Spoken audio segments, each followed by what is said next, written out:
Hi friends, ಎಲ್ಲರಿಗೂ ನಮಸ್ಕಾರ. ಸ್ಪರ್ಧಾ ಕರ್ನಾಟಕ ಯೂಟ್ಯೂಬ್ ಚಾನಲ್ಗೆ ಪ್ರೀತಿಯ ಸ್ವಾಗತ. ಡಿಯರ್ ಫ್ರೆಂಡ್ಸ್, ಇವತ್ತು ನಾನು HSTR, GPSTR ಮತ್ತು ಇತರ ಪರೀಕ್ಷೆಗಳಿಗೆ ಅನುಕೂಲವಾಗೋ ರೀತಿಯಲ್ಲಿ ಈ ಸೋಷಿಯಲ್ ಸೈನ್ಸಲ್ಲಿ ಹಿಸ್ಟ್ರಿ ವಿಭಾಗದ 10ನೇ ವಿಡಿಯೋವನ್ನು ನಿಮ್ಮ ಜೊತೆ ಹಂಚಿಕೊಳ್ತಾ ಇದ್ದೀನಿ. ಹಾಗಾದರೆ ಇನ್ನೂ ಯಾರೂ ನಮ್ಮ ಸ್ಪರ್ಧಾ ಕರ್ನಾಟಕ ಯೂಟ್ಯೂಬ್ ಚಾನಲ್ಗೆ ಸಬ್ಸ್ಕ್ರೈಬ್ ಆಗಿಲ್ಲ, ಅವರು ಸಬ್ಸ್ಕ್ರೈಬ್ ಆಗಿ ಅಂತ ಹೇಳ್ತಾ, ನಮ್ಮ ಸ್ಪರ್ಧಾ ಕರ್ನಾಟಕ ಅಕಾಡೆಮಿಯಲ್ಲಿ ಈ ಒಂದು PSTR ಮತ್ತು GPSTR ಮತ್ತು HSTRಗೆ ಸಂಬಂಧಿಸಿದಂತಹ PM ಮೆಥಡ್ ಮತ್ತು ಸೋಷಿಯಲ್ ಸೈನ್ಸಿಗೆ ಆನ್ಲೈನ್ ತರಗತಿಗಳು ಆರಂಭಗೊಂಡಿದೆ. ಇದರ ಸದುಪಯೋಗವನ್ನು ನೀವು ಪಡಿಸ್ಕೊಳ್ಬೋದು. ಹಾಗಾದರೆ ಹಿಂದೆ ನಮ್ಮ ಸಾರ್ವಜನಿಕ ಶಿಕ್ಷಣ ಇಲಾಖೆಯಲ್ಲಿ ಕೇಳಿರ್ತಕ್ಕಂಥ ಪ್ರಶ್ನೆಗಳನ್ನೇ ನಿಮ್ಮ ಜೊತೆ ಮಾತಾಡ್ತಾ ಇದ್ದೀನಿ. ಇದು ತುಂಬ ಈಸಿಯಾದ ಪ್ರಶ್ನೆ. ಫ್ರೆಂಚ್ ಕ್ರಾಂತಿ ನಡೆದ ವರ್ಷ ಯಾವುದು ಅಂತಕ್ಕಂಥದ್ದು ನಮಗೆ ಕೇಳ್ತಾ ಹೋಗಿದ್ದಾರೆ. ನೋಡಿ, ಇಲ್ಲಿ ಫ್ರಾನ್ಸ್ ಮಹಾಕ್ರಾಂತಿ ಸುಮಾರು ಎಕ್ಸಾಮ್ಗಳಲ್ಲಿ ರಿಪೀಟ್ ಆಗಿರ್ತಕ್ಕಂಥ ಪ್ರಶ್ನೆ. ನಿಮಗೆ 1789ರಲ್ಲಿ ಈ ಫ್ರಾನ್ಸ್ ಮಹಾಕ್ರಾಂತಿ ನಡೀತು ಅಂತಕ್ಕಂಥದ್ದು. ಈ ಫ್ರಾನ್ಸ್ ಮಹಾಕ್ರಾಂತಿ ನಡೆಯೋದಕ್ಕೆ ಮುಖ್ಯವಾದಂತಹ ಒಂದು ಕಾರಣ ಏನು ಅಂದರೆ, ಈ ಒಂದು ನಿರಂಕುಶ ಅಧಿಕಾರ ಅಂತಕ್ಕಂಥದ್ದು ಗೊತ್ತಿರಬೇಕು. ಈ 14ನೇ ಲೂಯಿ ಏನಿದ್ದಾನೆ, ಇವನು ಐ ಆಮ್ ದ ಸ್ಟೇಟ್ ಅಂತ ಹೇಳ್ದ, ನಾನೇ ರಾಜ್ಯ ಅಂತ ಹೇಳ್ದ. ನೋಡಿ, ಇನ್ನು ಸ್ಟೇಟ್ ಅಂತ ಹೇಳ್ದಂಥ ಇವನು ಆದಮೇಲೆ 15ನೇ ಲೂಯಿ ಏನು ಹೇಳ್ದ ಅಂದರೆ, 15ನೇ ಲೂಯಿ ನಮಗೇನು ಹೇಳ್ದ ಅಂದರೆ, ನನ್ನ ನಂತರ ಪ್ರಳಯ ಅಂತ ಹೇಳ್ದ. ನನ್ನ ನಂತರ ಈ ಪ್ರಪಂಚ ಪ್ರಳಯ ಆಗುತ್ತೆ ಅಂತ ಹೇಳ್ದ. ಆದರೆ 16ನೇ ಲೂಯಿ ಏನಿದ್ದಾನೆ, ಇವನು ನನ್ನಿಂದ ಏನೂ ಮಾಡಲು ಸಾಧ್ಯವಾಗುತ್ತಿಲ್ಲ, ಹಾಗಾಗಿ ಈ ಹೊಣೆ ಏನಿದೆ ಇದ್ರ ಮೇಲಿದೆ. ಅಂಥ ಸಂದರ್ಭದಲ್ಲಿ ಇಡೀ ಪ್ರಪಂಚಕ್ಕೆ ಈ ಸಮಾನತೆ ಇರ್ಬೋದು, ಸ್ವಾತಂತ್ರ್ಯ ಇರ್ಬೋದು, ಭ್ರಾತೃತ್ವ ಇರ್ಬೋದು, ಈ ಕಾನ್ಸೆಪ್ಟನ್ನು ಕೊಟ್ಟಂಥದ್ದು ಈ ಒಂದು ಫ್ರಾನ್ಸ್ ಮಹಾಕ್ರಾಂತಿ. 1789ರ ಫ್ರಾನ್ಸ್ ಮಹಾಕ್ರಾಂತಿ ನಡೆದು 1792ರಲ್ಲಿ ಈ ಫ್ರಾನ್ಸ್ ಅಂತಕ್ಕಂಥದ್ದೇನಾಯಿತು, ಗಣರಾಜ್ಯ ಆಯಿತು. ನೆಕ್ಸ್ಟು 1804ರಲ್ಲಿ ಈ ನೆಪೋಲಿಯನ್ ಬೋನಪಾರ್ಟಿ ಅಂತಕ್ಕಂಥವನು ಫ್ರಾನ್ಸ್ನ ಒಬ್ಬ ದೊರೆಯಾದ. 1821ರಲ್ಲಿ ನೆಪೋಲಿಯನ್ ಬೋನಪಾರ್ಟಿ ಈ ಸೆಂಟ್ ಹೆಲೆನಾ ದ್ವೀಪದಲ್ಲಿ ಏನಾಗ್ತಾನೆ, ಡೆತ್ ಆಗ್ತಾನೆ. ನೋಡಿ, 14ನೇ ಲೂಯಿ ಏನಿದ್ದಾನೆ, ಐ ಆಮ್ ದ ಸ್ಟೇಟ್, ನಾನೇ ರಾಜ್ಯ ಅಂತ ಹೇಳ್ದ. ನೋಡಿ, ಇಲ್ಲಿ 15ನೇ ಲೂಯಿ ಏನಿದ್ದಾನೆ, ನನ್ನ ನಂತರ ಪ್ರಳಯ ಅಂತ ಹೇಳ್ದ. ಆದರೆ ಈ ಫ್ರಾನ್ಸ್ ಮಹಾಕ್ರಾಂತಿ ನಡೆದಾಗ ಎಷ್ಟನೇ ಲೂಯಿ ಇದ್ದ ಅಂತ ಕೇಳ್ತಾನೆ, 16ನೇ ಲೂಯಿ ಇದ್ದ ಅಂತ ಗೊತ್ತಿರಬೇಕು. ಹಾಗಾದರೆ ಈ ಕಾನ್ಸೆಪ್ಟ್ ಮೇಲೆ ನಿಮಗೆ ಬೇಕಾದಂಥ ಅಂಶಗಳು ಗೊತ್ತಿರಲಿ. ರಷ್ಯಾ ಕ್ರಾಂತಿ ಸಂಭವಿಸಿದ ವರ್ಷ ಅಂತಕ್ಕಂಥದ್ದೇನಿದೆ, ಈ ರಷ್ಯಾ ಕ್ರಾಂತಿ ಸಂಭವಿಸಿದಂತಹ ವರ್ಷ ಯಾವಾಗ ನಡೀತು ಅಂತಕ್ಕಂಥದ್ದು ನಿಮಗೆ ಗೊತ್ತಿದೆ. ರಷ್ಯಾ ಕ್ರಾಂತಿ ಅಂತಕ್ಕಂಥದ್ದು 1970ರಲ್ಲಿ ಈ ಒಂದು ಜಾರ್ ದೊರೆಗಳೇನಿದ್ದಾರೆ, ಈ ಜಾರ್ ದೊರೆಗಳ ಒಂದು ಆಡಳಿತದಿಂದ ಏನಾಯಿತು, ಬೇಸತ್ತು ಈ ರಷ್ಯಾ ಕ್ರಾಂತಿ ನಡೀತು. ಈ ರಾಜಕೀಯ ಮತ್ತು ಆರ್ಥಿಕ ಸ್ಥಿರತೆಗಳನ್ನು ಪ್ರಪಂಚಕ್ಕೆ ಕಳಿಸಿಕೊಟ್ಟಿದ್ದೆ ಈ ರಷ್ಯಾ ಕ್ರಾಂತಿಯಿಂದ ನಾವೇನು ಮಾಡಿದ್ವಿ, ಹಲವು ಅಂಶಗಳನ್ನು ಪಡ್ಕೊಂಡ್ವಿ ಅಂತಕ್ಕಂಥದ್ದು ನಿಮಗೆ ಗೊತ್ತಿರಲಿ. ಹಾಗಾದರೆ ರಷ್ಯಾದಲ್ಲಿ ಶೀತಲ ಸಮರ ಆಗಿದ್ದರ ಬಗ್ಗೆ ನಿಮಗೆ ಮಾಹಿತಿ ಇರಲಿ. ನೋಡಿ, ದ್ವಿರಾಷ್ಟ್ರ ಸಿದ್ಧಾಂತವನ್ನು ನೀಡಿದ್ದು ಬ್ರಿಟಿಷರು, ಜವಾಹರ್ಲಾಲ್ ನೆಹರು, ಮೊಹಮ್ಮದ್ ಅಲಿ ಜಿನ್ನಾ ಮತ್ತು ಗಾಂಧೀಜಿ. ನೋಡಿ, ಆಲ್ಮೋಸ್ಟ್ ನಮಗೆ ಮುಸ್ಲಿಂ ಲೀಗ್ ಸ್ಟಾರ್ಟ್ ಆಗೋದಕ್ಕಿಂತ ಮುಂಚೆನೇ 1876ರಲ್ಲಿ ಈ ಒಂದು ಸರ್ ಸೈಯದ್ ಅಹಮದ್ ಖಾನ್ ಏನಿದ್ದಾರೆ, ಇವರು ಈ ಒಂದು ಕಾನ್ಸೆಪ್ಟನ್ನು ನೀಡಿದರು, ದ್ವಿರಾಷ್ಟ್ರ ಸಿದ್ಧಾಂತದ ಕಾನ್ಸೆಪ್ಟನ್ನು. ನೆಕ್ಸ್ಟ್ ಅದಾದಮೇಲೆ 1930ರಲ್ಲಿ ಏನಿದ್ದಾರೆ, ಈ ಒಂದು ಮಹಮ್ಮದ್ ಇಕ್ಬಾಲ್ ಅಂತಕ್ಕಂಥವ್ರು ಏನು ಮಾಡಿದರು, ಈ ಕಾನ್ಸೆಪ್ಟನ್ನು ಮತ್ತೆ ಈ ಮುಸ್ಲಿಂ ಲೀಗ್ ಸ್ಟಾರ್ಟ್ ಆದಮೇಲೆ 1906ರಲ್ಲಿ ಮುಸ್ಲಿಂ ಲೀಗ್ ಏನು ಢಾಕಾದಲ್ಲಿ ಸ್ಟಾರ್ಟ್ ಆಯಿತು. ಅದಾದಮೇಲೆ ಈ ಕಾನ್ಸೆಪ್ಟ್ ಮತ್ತಷ್ಟು ಇಂಪ್ರೂವ್ಮೆಂಟ್ ಆಯಿತು. ನಮಗೆ father of dual nation theory ಯಾರು ಅಂದರೆ, ಈ ಸಾರೆ ಜಹಾಸೆ ಅಚ್ಚ ಬರೆದಂಥ ಮೊಹಮ್ಮದ್ ಇಕ್ಬಲ್ ಅಂತಲೇ ಗೊತ್ತಿರಬೇಕು. ಆದರೆ ಇಲ್ಲಿ ಆಪ್ಷನ್ಸ್ ಇಲ್ಲದ ಕಾರಣ ಏನಾಗುತ್ತೆ, 1940ರಲ್ಲಿ ನಮಗೆ ಏನಾಯಿತು, ಈ ಒಂದು ಪಾಕಿಸ್ತಾನ, ಈ ಟರಾವೋ ಅಂತಕ್ಕಂಥ ಘೋಷಣೆ ಜಿನ್ನಾ ಅವರಿಂದ ಬಂತು, ಪಾಕಿಸ್ತಾನ ಬೇಕು ನಮಗೆ ಅಂತ. ಏಕೆಂದರೆ 1933ರಲ್ಲಿ ಈ ರೆಹಮತ್ ಆಲಿ ಅಂತಕ್ಕಂಥವನು ಪಾಕಿಸ್ತಾನ ಅಂತಕ್ಕಂಥ ಹೆಸರನ್ನು ಏನು ಮಾಡ್ದ, ಅವನು ತಂದಿದ್ದ, ಅಥವಾ ಅದನ್ನ ಹೆಸರನ್ನು ಏನು ಮಾಡ್ದ, ಸೃಷ್ಟಿ ಮಾಡ್ದ. ಹಾಗಾಗಿ ಮೊಹಮ್ಮದ್ ಅಲಿ ಜಿನ್ನೆಲ್ಲ ಆಪ್ಷನ್ಸಲ್ಲಿರೋದ್ರಿಂದ ಇವನನ್ನೇ ನಾವು ದ್ವಿರಾಷ್ಟ್ರ ಸಿದ್ಧಾಂತವನ್ನು ನೀಡಿದವನು. ಹಾಗಾದರೆ father of dual nation theory ಅಂದರೆ ಮೊಹಮ್ಮದ್ ಇಕ್ಬಲ್. ಈ ಕಾನ್ಸೆಪ್ಟ್ ಸ್ಟಾರ್ಟ್ ಆಗಿದ್ದು ಇಲ್ಲಿ ಸರ್ ಸೈಯದ್ ಅಹಮದ್ರಿಂದ, ಹಾಗೆಯೇ 1906 ಮುಸ್ಲಿಂ ಲೀಗ್ನಿಂದ.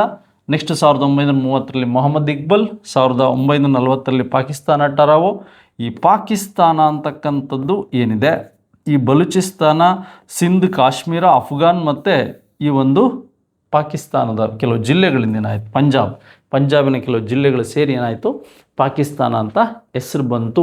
ಬಲೂಚಿಸ್ತಾನ್ ಲಾಸ್ಟಿಗೆ ಸ್ಥಾನ್ ಅಂತ ಹೆಸರನ್ನು ನೀಡಿತು. ನವಕೋಟಿ ನಾರಾಯಣ ಎಂಬ ಬಿರುದಾಂಕಿತರು ಯಾರು ಅಂತ, ಚಿಕ್ಕದೇವರಾಜ ಒಡೆಯರು, ರಾಜ ಒಡೆಯರು ಮತ್ತು ಕಂಠೀರವ ನರಸರಾಜ ಒಡೆಯರು, ನರಸಿಂಹರಾಜ ಒಡೆಯರು ಅಂತ. ನೋಡಿ, ದೊಡ್ಡದೇವರಾಜ ಒಡೆಯರಿಲ್ಲ, ರಾಜ ಒಡೆಯರು ಅಂದರೆ ನಿಮಗೆ ಗೊತ್ತಿದೆ. ರಾಜ ಒಡೆಯರು ಈ ದಸರಾ ಉತ್ಸವಕ್ಕೆ ಸಂಬಂಧಿಸಿದಂಥ ಅಂಶಗಳು. ನೋಡಿ, ಇಲ್ಲಿ ಚಿಕ್ಕದೇವರಾಜ ಒಡೆಯರು ಏನಿದ್ದಾರೆ, ಇವರು ನವಕೋಟಿ ನಾರಾಯಣ ಅಂದರೆ 9 ಕೋಟಿ ಹಣವನ್ನು ತಮ್ಮ ಖಜಾನೆಯಲ್ಲಿ ಉಳಿಸಿದ್ರಿಂದ ಇವರಿಗೆ ನವಕೋಟಿ ನಾರಾಯಣ ಅಂತ ಕರಿತೀವಿ. ಹಾಗೆ ವಿಶೇಷವಾಗಿ ನಾವು ನೋಡೋದಾದರೆ ಈ ಒಂದು ಅಟಾರ ಕಚೇರಿ ಏನಿದೆ, ಈ ಅಟಾರ ಕಚೇರಿ ಇರ್ಬೋದು, ಈ ಒಂದು ಬಾರ್ಬಲೋಸಿ ಪದ್ಧತಿ ಇರ್ಬೋದು, ಅಥವಾ ಬೆಂಗಳೂರನ್ನು ಈ ಒಂದು ಏನು ಮೊಘಲ್ ಚಕ್ರವರ್ತಿಗಳಿಂದ ಕೊಂಡ್ಕೊಂಡಿದ್ದಿರ್ಬೋದು, ಹಾಗೆ ಔರಂಗಜೇಬನಿಂದ ಬಿರುದು ಪಡೆದಿದ್ದಿರ್ಬೋದು, ಹಾಗೆ ಶಿವಾಜಿಯಿಂದ ಬಿರುದು ಪಡೆದಿದ್ದಿರ್ಬೋದು, ಚಿಕ್ಕದೇವರಾಜ ಒಡೆಯ ಮತ್ತು ದೊಡ್ಡದೇವರಾಜ ಒಡೆಯ ನಾಲೆ ಇರ್ಬೋದು.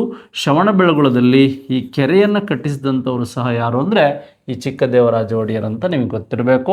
ಅಧಿಬದಿಯ ಧರ್ಮ ಬರೆದಂಥ ಸಂಚಿ ಹೊನ್ನಮ್ಮ ಈ ಚಿಕ್ಕದೇವರಾಜ ಒಡೆಯರ ಆಸ್ಥಾನದಲ್ಲಿದ್ದುದ್ರ ಬಗ್ಗೆ ನಿಮಗೆ ಮಾಹಿತಿ ಗೊತ್ತಿರಬೇಕು.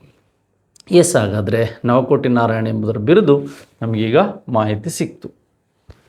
ಯುರೋಪಿನಲ್ಲಿ 2ನೇ ಮಹಾಯುದ್ಧ ಸಂಭವಿಸಿದ ವರ್ಷ ನೋಡಿ, ನಮಗೆ ಫಸ್ಟ್ ವರ್ಲ್ಡ್ ವಾರು ನಿಮಗೆ ಸ್ಟಾರ್ಟ್ ಆಗಿದ್ದು ಗೊತ್ತಿದೆ.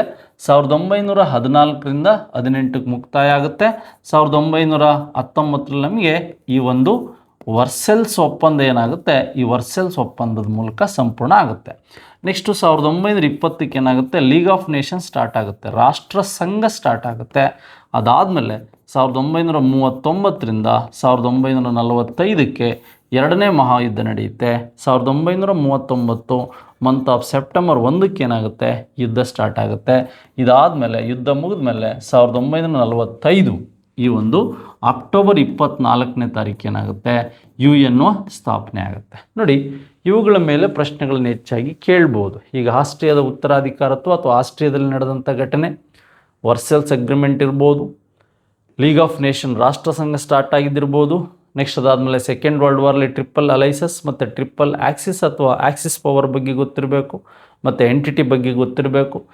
ಈ ಒಂದು ಘಟನೆಗಳಿಗೆ ಅನುಗುಣವಾಗಿ ಈ ಪ್ರಶ್ನೆಗೆ ಸರಿಯಾದ ಉತ್ತರ 1939 ಸ್ನೇಹಿತರೆ. ಇದೇ ರೀತಿಯಾದಂಥ ಪ್ರಶ್ನೆಗಳನ್ನು ನಮಗೆ ಕೇಳ್ಬೋದು.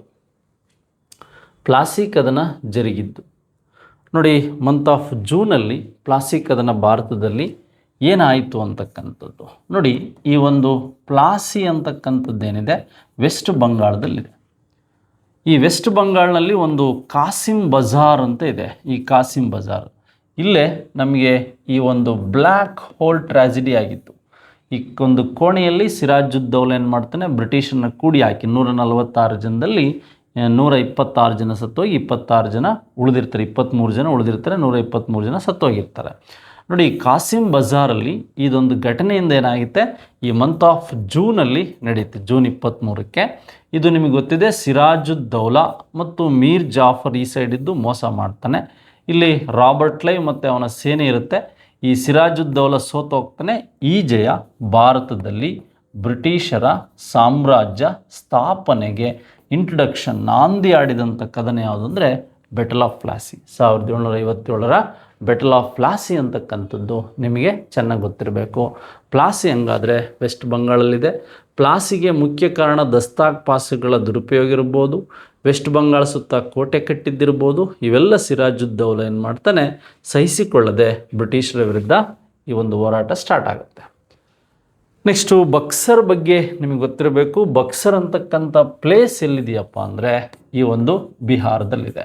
ಬಕ್ಸರಲ್ಲಿ ಈ ಐರೋಪ್ಯರ ಕಗ್ಗೊಲೆ ಆಗುತ್ತೆ. ಯಾರು? ಈ ಒಂದು ಮೀರ್ ಕಾಸಿಮನಿಂದ. ಯಾರಿಂದ? ಮೀರ್ ಕಾಸಿಮನಿಂದ ಏನಾಗುತ್ತೆ, ಈ ಕಗ್ಗೊಲೆ ಆಗುತ್ತೆ. ಈ ಕಗ್ಗೊಲೆ ಆದಾಗ ಈ ಬ್ರಿಟಿಷರು ಮತ್ತು ಮೀರ್ ಕಾಸಿಮ್ ನಡುವೆ ಇದು ಹೋರಾಟ ಆಗಿ 1765ರಲ್ಲಿ, ಎಷ್ಟರಲ್ಲಿ? 1765ರಲ್ಲಿ ಈ ಒಂದು ಅಲಹಾಬಾದ್ ಒಪ್ಪಂದ ಏರ್ಪಡುತ್ತೆ. ಈ ಅಲಹಾಬಾದ್ ಒಪ್ಪಂದದ ಮೂಲಕ ಬಂಗಾಳ ಇರ್ಬೋದು, ಬಿಹಾರ ಇರ್ಬೋದು, ಒಡಿಸ್ಸಾದಲ್ಲಿರ್ಬೋದು ಡ್ಯುಯಲ್ ಗೌರ್ಮೆಂಟ್ ಆ್ಯಂಡ್ ಅಂದರೆ ನಿಮಗೆ ಡ್ಯುಯಲ್ ರೈಟ್ಸ್, ದಿವಾನಿ ಹಕ್ಕುಗಳು ಮತ್ತು ಡ್ಯುಯಲ್ ಗೌರ್ಮೆಂಟ್ ಯೂನಿಟ್ ಎರಡೂ ಎಸ್ಟಾಬ್ಲಿಷ್ಮೆಂಟ್ ಆಗುತ್ತೆ. ಇದು 1773ರ ರೆಗ್ಯುಲೇಟಿಂಗ್ ಆ್ಯಕ್ಟ್ವರೆಗೂ ಸಹ ಇದು ಮುಂದುವರಿಯುತ್ತೆ ಅಂತಕ್ಕಂಥದ್ದು. ಬಕ್ಸರ್ ಕದನದ ಮೂಲಕ ಭಾರತದಲ್ಲಿ ಏನು ಮಾಡ್ತಾರೆ ಇವರು ಅಂದರೆ ಈ ಡ್ಯುಯಲ್ ಗೌರ್ಮೆಂಟನ್ನು ಇಂಪ್ರೂವ್ಮೆಂಟ್ ಮಾಡ್ತಾರೆ ಬ್ರಿಟಿಷರು. ನೆಕ್ಸ್ಟ್ ಕೆಳಗಿನ ನಾಯಕರಲ್ಲಿ ಯಾರು ತೀವ್ರಗಾಮಿಗಳ ಸಂಪರ್ಕದಲ್ಲಿ ಇರಲಿಲ್ಲ ಅಂತ ನೋಡಿ. ನಮಗೆ ಈ ಒಂದು ಮಾಡರೇಟರ್ಸ್ ಅಂತ ಬರ್ತಾರೆ 1885ರಿಂದ 1905ರವರೆಗೆ ಮಂದಗಾಮಿಗಳು. ನೆಕ್ಸ್ಟ್ ಎಕ್ಸ್ಟ್ರೀಮಿಸ್ಟ್ ಅಂತ ಬರ್ತಾರೆ 1905ರಿಂದ 1919ರವರೆಗೆ ಇವರು ಬರ್ತಾರೆ. ನೆಕ್ಸ್ಟ್ ನಮಗೆ ಈ ಒಂದು ಗಾಂಧಿ ಇರಾ ಅಂತ ಬರುತ್ತೆ 1919ರಿಂದ 1948.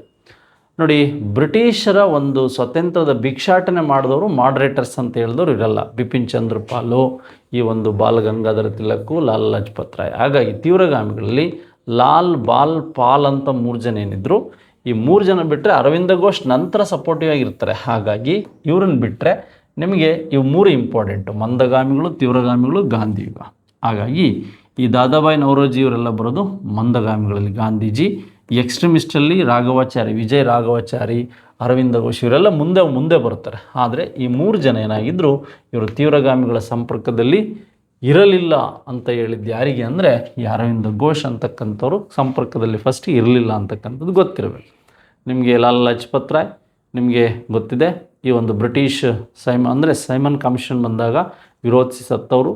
ಬಾಲ್ ಗಂಗಾಧರ ತಿಲಕ್ ಇಂಡಿಯನ್ ಅಸೋಸಿಯೇಷನ್ನ ಸ್ಟಾರ್ಟ್ ಮಾಡಿದವರು. ಬಿಪಿನ್ ಚಂದ್ರಪಾಲ್ ಒಬ್ಬರು ಒಳ್ಳೆ ಪತ್ರಕರ್ತ ಅನ್ನೋದು ಫ್ರೀಡಮ್ ಮೂಮೆಂಟಲ್ಲಿ ಗೊತ್ತಿರಲಿ.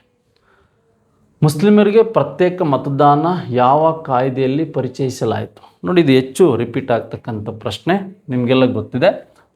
ಏನು ಅಂದರೆ 1909ರಲ್ಲಿ ಈ ಮಿಂಟೋ ಮಾರ್ಲೆ ರಿಫಾರ್ಮ್ಸ್ ಅಂತ ಬರುತ್ತೆ. ಮಂಟೆಂಗೋ ಚಲನ್ಸ್ಬೇಡ.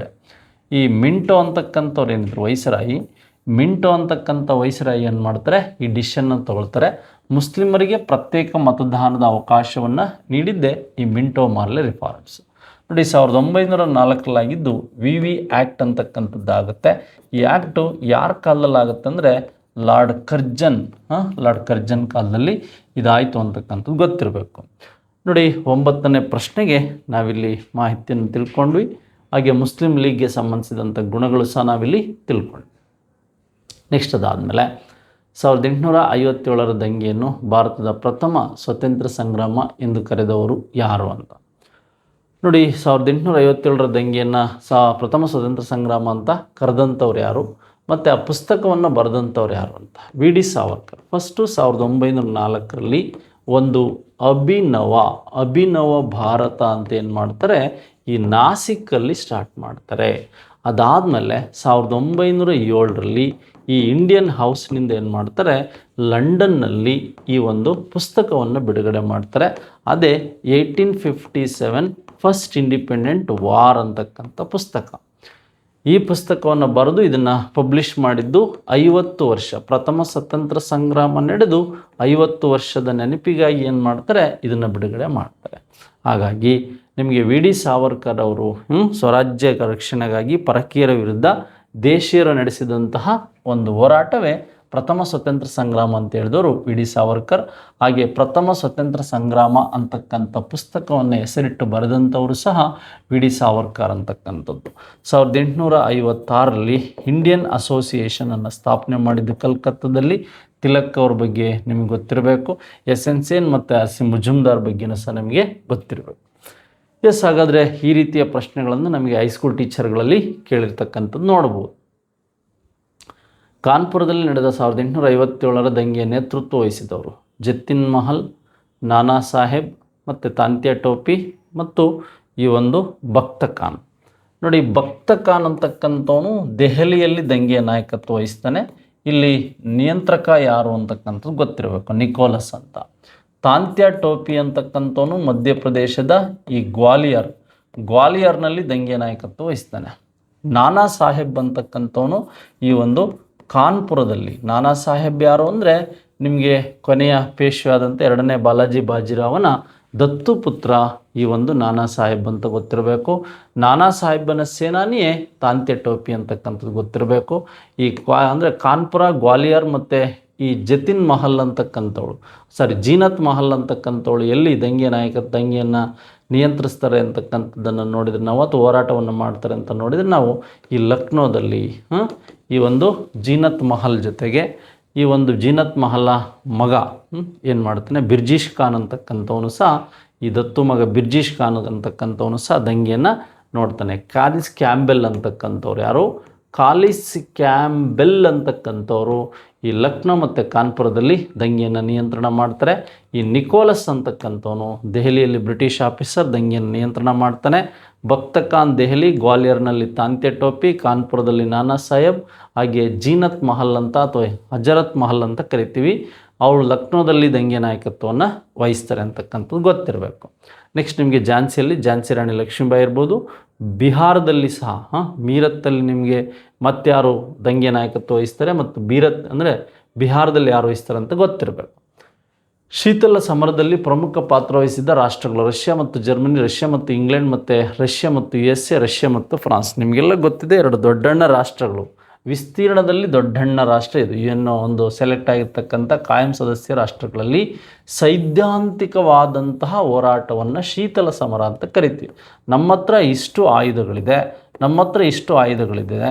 ಈ ರಷ್ಯಾ ಮತ್ತು USA ನಡೆದಂತಹ ಈ ಸೈದ್ಧಾಂತಿಕ ಹೋರಾಟವನ್ನು ಏನಂತ ಕರಿತೀವಿ ನಾವು ಶೀತಲ ಸಮರ ಅಂತ ಸಿಂಪಲ್ಲಾಗಿ ಕರಿತೀವಿ. ಇದು ನಿಮಗೆ ಗೊತ್ತಿರಬೇಕು. ಹಾಗಾದರೆ ಈ ಕಾನ್ಸೆಪ್ಟ್ಗಳ ಮೇಲೆಯೂ ಸಹ ನಿಮಗೆ ಪ್ರಶ್ನೆಗಳು ಹೆಚ್ಚಾಗಿ ಬರ್ಬೋದು. ಇದರ ಮಾಹಿತಿ ಇರಲಿ ನಿಮಗೆ. ಹಾಗಾದರೆ ಭಾರತದಲ್ಲಿ ಫೆಡರಲ್ ನ್ಯಾಯಾಲಯ ಯಾವ ಕಾಯ್ದೆಗೆ ಅನುಸಾರವಾಗಿ ಒಂದು ಸ್ಥಾಪನೆ ಆಯಿತು ಅಂತಕ್ಕಂಥದ್ದು ನಿಮಗೆ ಸುಮಾರು ಕಾಯ್ದೆಗಳು ಬರುತ್ತೆ. ಅದರಲ್ಲಿ ವಿಶೇಷವಾಗಿ ನಾವು 1935ರ ಕಾಯ್ದೆಯನ್ನು ನೆನ್ಪಿಡ್ಕೋಬೇಕಾಗುತ್ತೆ. ನೋಡಿ, ಇಲ್ಲಿ ಬ್ರಿಟಿಷರಿಗೆ ಸಂಬಂಧಿಸಿದಂತೆ ಈ ದೇಶೀಯ ಒಂದು ಬ್ರಿಟಿಷರ ಒಂದು ಒಕ್ಕೂಟ ಏನಿದೆ, ಈ ಒಕ್ಕೂಟಗಳನ್ನು ರಚನೆ ಮಾಡೋದಕ್ಕೆ ನಮಗೊಂದು ಸ್ಫೂರ್ತಿಯಾದಂಥದ್ದು ಅಖಿಲ ಭಾರತ ಒಕ್ಕೂಟ. ನೋಡಿ ಇಲ್ಲಿ ದೇಶೀಯ ಬ್ರಿಟಿಷರ ಮತ್ತು ಆಶ್ರಿತ ರಾಜರೊಂದಿಗೆ ಈ ಅಖಿಲ ಭಾರತ ಒಕ್ಕೂಟ ಇವರಿಂದಲೇ ಆಯಿತು. ನೆಕ್ಸ್ಟ್ ವಿಶೇಷವಾಗಿ RBI ಸ್ಟಾರ್ಟ್ ಆಗಿದ್ದು ಈ ಆ್ಯಕ್ಟಿಂದ. ನೋಡಿ, ಕೇಂದ್ರದಲ್ಲಿ ಈ ಒಂದು ದ್ವಿಸರ್ಕಾರ ಏನಾಯಿತು, ಸ್ಥಾಪನೆ ಆಯಿತು. ಪ್ರಾಂತ್ಯದಲ್ಲಿ ಏನಾಯಿತು ಅಂದರೆ ಪ್ರಾಂತ್ಯದಲ್ಲಿ ದ್ವಿಸರ್ಕಾರ ರದ್ದತಿ ಆಯಿತು. ಏನಾಯಿತು, ಸ್ಥಾಪನೆ ಆಯಿತು, ಇಲ್ಲಿ ಇದು ರದ್ದತಿ ಆಯಿತು. ನೆಕ್ಸ್ಟ್ ಹಾಗಾದರೆ ಇವೆರಡೂ ಕಾನ್ಸೆಪ್ಟ್ಗಳ ಮೇಲೆ ನಾವು ಹೆಚ್ಚಿನ ಮಾಹಿತಿಯನ್ನು ಗಮನ ಹರಿಸಬೇಕು ಅಂತಕ್ಕಂಥದ್ದು.